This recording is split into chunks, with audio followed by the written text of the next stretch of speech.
Members and visitors attending the 2010 Missouri Annual Conference in Springfield, Missouri, received a warm welcome from their Springfield United Methodist hosts. On the way to registration, one could not miss the host of mission agencies and vendors promoting ministries for congregational participation. Worship is central to annual conference. The opening worship this year was led by Lifesong United Methodist Church with Pastor Rob Behringer preaching.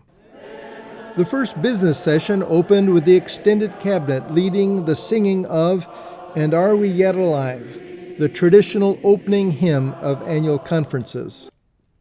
Bishop Snazy reviewed the amazing progress of the past year in his annual message and introduced Reverend Karen Hayden, the new Director of Pastoral Excellence. On the way to dinner the first night, conference attendees dropped off health kits and layets for disaster response in Haiti and Peru. For dinner Friday night, conference members were seated at tables of grace. Bishop Sharon Brown Christopher guided prayer and holy conversations throughout the sacred meal.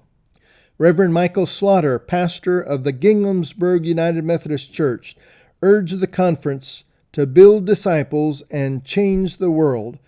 Retirees were honored during the service of retirement and commissioning, and the mantle of leadership was transferred from those retiring to those being commissioned.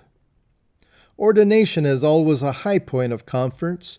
This year, Bishop Robert Hayes from the Oklahoma Conference preached, after which the conference received 18 new elders and 1 new deacon. Sunday morning, many got up early for the annual United Methodist Women's Walk to raise money for mission. Sunday morning activities this year were held for the first time in the concert hall rather than the convention center.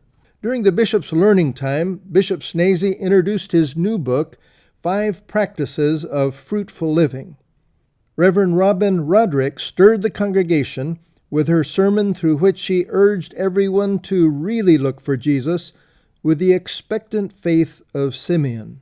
Sunday afternoon, the Missouri Conference received an award from the General Board of Global Ministries for having contributed more second-mile advance giving than any other conference in the South Central jurisdiction.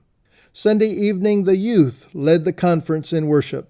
Their praise band was made up of 7th and 8th graders. Individuals gave testimony about their faith, and they shared with the conference the Sandman, whom they had enjoyed so much earlier in the year at WOW. The sand artist, Reverend Joe Castillo, told a sand story using his fingers and a bed of sand. Well, almost as soon as it had begun, the 2010 conference session was over, with many leaving proclaiming that this was the best conference they had ever attended.